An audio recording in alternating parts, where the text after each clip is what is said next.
I've been selling real estate in Boca Raton since 2019. I've worked with buyers from New York, California, Chicago, Canada, Europe, people who had a picture in their head of what Boca Raton was going to be. Some of them were right, while others were pretty surprised. Today, I'm gonna give you the honest version. Not the brochure, not the highlight reel, the actual pros and cons of living in Boca Raton, Florida, so you can decide for yourself if this is the right move for you. Let's get into it.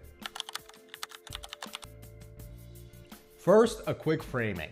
Boca Raton is not for everyone, and that's actually a pretty good thing. It's a city that attracts a specific type of person, generally professionals, families with kids, retirees and active adults, and people who generally want a high quality of life without living in the middle of Miami's chaos. So if that sounds like you, keep watching. On the other hand, if you're looking for nightlife, a young single scene, or an affordable first home under $300,000, Boca is probably not your best option, and I'd rather tell you that now than waste your time down the line. All right, let's talk pros.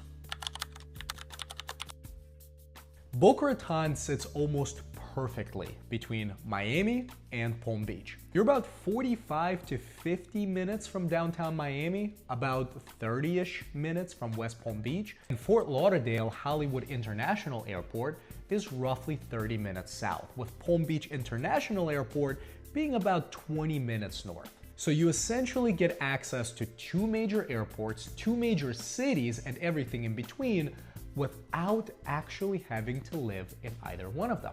That's a pretty big deal for people who travel for work or who want the city close, but not necessarily in their backyard. You're also right on I-95 and the Florida Turnpike, which makes getting around South Florida a lot easier than if you were in the middle of Miami-Dade. So this one's pretty obvious, but it's worth saying. Boca Raton gets around 230 to 250 sunny days per year. Winters are genuinely beautiful here though. November through April, you're looking at highs in the mid 70s, pretty low humidity, blue skies, and really the kind of weather that makes people in the Northeast want to cry when they visit here in January. We have 3 miles of public beaches. The water is pretty warm most of the year, and if you're an outdoor person, whether it's the beach, golf, tennis, paddleboarding, running, the city is genuinely built for that lifestyle. Boca has a lifestyle that's really hard to replicate. Meisner Park is the centerpiece of downtown. Outdoor dining, shopping, a concert amphitheater, events all year round.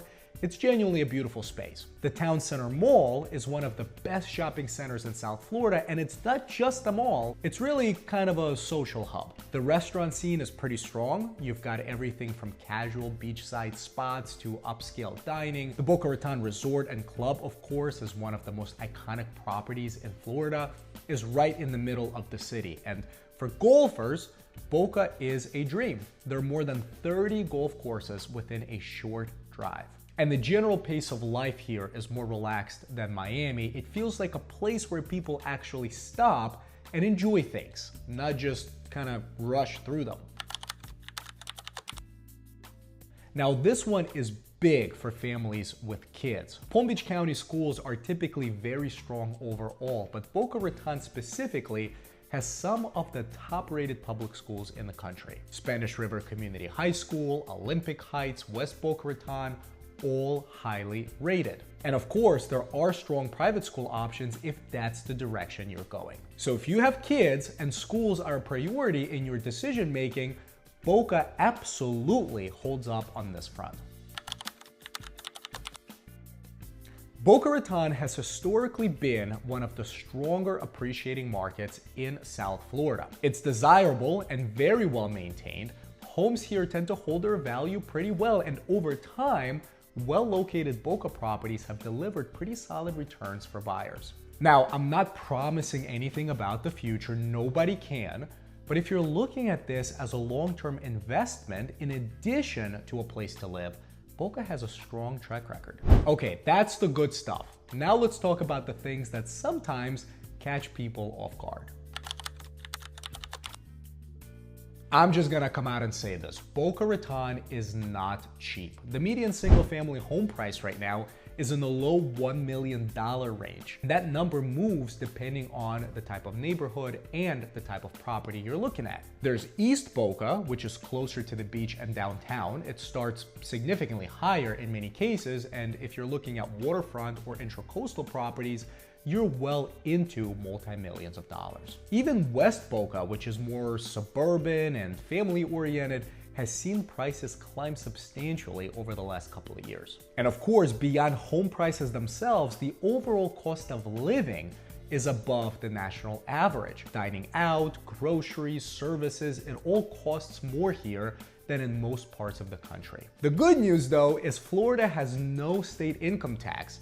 For people coming from states like New York, California, Illinois, that alone can offset a significant portion of the higher cost of living. But do go in with realistic expectations. Boca is a premium market and it's priced like one as well. So this is one that surprises people the most. Almost everything in Boca Raton has an HOA, single family homes, townhomes, condos. The vast majority of communities have a homeowners association. Now, it's not necessarily bad. HOAs maintain the common areas, keep the neighborhood looking sharp, and often include amenities like pools, tennis courts, and fitness centers.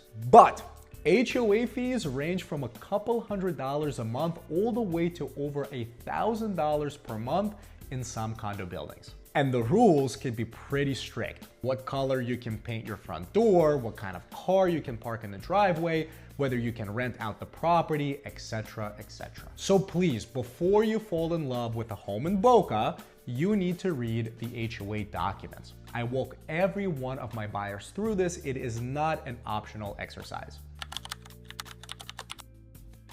South Florida traffic is absolutely no joke, and Boca Raton is not an exemption. Glades Road, Military Trail, Palmetto Park Road, during rush hour, these corridors get pretty congested. I-95 through Boca can be a headache, especially heading south toward Fort Lauderdale in the morning or north toward Palm Beach in the afternoon. So if you're commuting daily, where you live within Boca matters significantly. The western communities can add significant time to your drive depending on where you're going. This, however, is pretty manageable, especially compared to Miami, but it's still worth factoring into your neighborhood decision. This one tends to hit people harder than almost anything else. Florida homeowners insurance has increased dramatically over the last couple of years. Some homeowners are paying 2, 3, even 4 times what they paid 5 years ago. On top of that, depending on your flood zone, you may need a separate flood insurance policy. Add property taxes and HOA fees, and your monthly carrying costs can be significantly higher than your mortgage payment alone. When I work with buyers, we always calculate the full cost of ownership, not just the mortgage. That number alone can change what makes sense in your budget. And if you're budgeting for a move to Boca, factor in homeowners insurance, flood insurance if applicable, property taxes, and HOA fees before you lock in a number. 2 things that come up with living in South Florida. Full stop. The heat from June through September is very real. It's not just warm, it's hot and humid in a way that takes people getting used to. You will spend a lot of time in air conditioning. Your utility bills are also going to reflect that. Most people adapt, but it's a lifestyle adjustment if you're coming from a 4-season climate. The hurricane season runs June through November. South Florida is in the cone of risk, and you need to take that seriously. That means hurricane shutters or impact windows, an emergency plan, and paying attention to forecasts during the season. The good news, Boca is inland enough that it's somewhat buffered compared to coastal communities, but it's not immune, and you should treat it that way. So let me wrap this up honestly. Boca Raton is a great fit if you want a high quality of life in a well-maintained and beautiful city.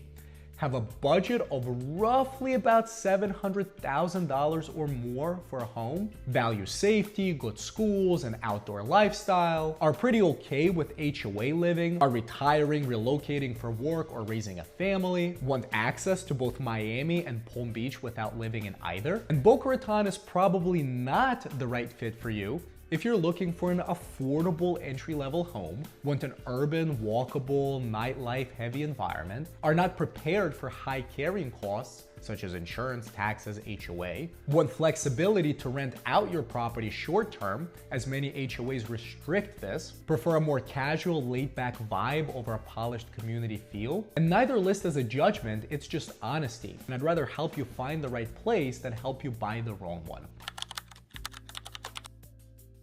So if you're seriously thinking about making the move to Boca Raton or anywhere in South Florida, I offer a free 30-minute Zoom consultation where I walk you through exactly what neighborhoods could fit your lifestyle and budget. No pressure, no sales pitch, just a real conversation. The link to book that call is in the description below. My name is Vitaliy, and I've been a realtor in South Florida since 2019, and I'd love to help you figure out if Boca Raton is the right move for you. If this video was helpful at all, hit the like button. It helps more people find this channel. Subscribe if you haven't already if you want honest, no fluff content about living in South Florida. And I'll see you in the next one.